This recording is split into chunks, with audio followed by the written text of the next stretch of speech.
Hey guys, welcome back to Free Car Repair. Our mission here at the garage, guys, is to save you as much money as we can. That's why we make these absolutely free videos.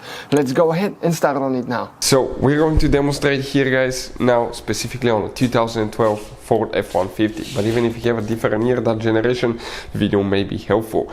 We have two fuse boxes, guys, on that truck. Okay, one is under the hood, right above the radiator. You have a fuse box just like that. That's the fuse box. We don't need this one today. We need another one, which is known as the fuse box BCM, body control module fuse box. It's located in the cabin on the passenger side, under the dash, under the glove box there.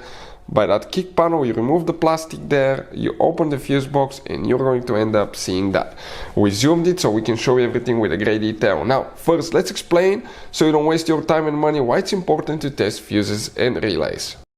So let me explain why it's super important, guys, to test fuses. Fuses, not often you can see if they're burnt or they're good. Sometimes they may seem perfectly fine, you think it's a good fuse, you put it back in, and you end up spending money and time on parts and problems that do not exist, guys, when all you had to do, test your fuse, find out it's bad, replace it, fix your problem. So we will have a video how to test a fuse, okay, different kinds of fuses, and how to test relays, guys. We're going to put the link in the description of the video below, specifically to that video. Please check it out.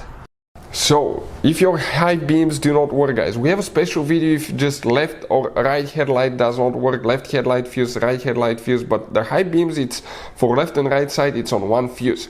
You're going to come, this is row number 1, 2, 3 from left to right. That last row, that row right here, that last fuse, that 15 amp fuse that you see right here, that's the high beams fuse that you need to check, guys. Check this fuse. Hey guys, hopefully the video was helpful. If you have any questions, don't hesitate to let us know. Leave a comment below. We'll try to make a video for your specific problem. Like, subscribe, comment, let us know what you think. And guys, by the way, we have more than 19,000 free repair videos on our YouTube channels, videos that can save you thousands of dollars in repairs. Thank you for watching and see you next time.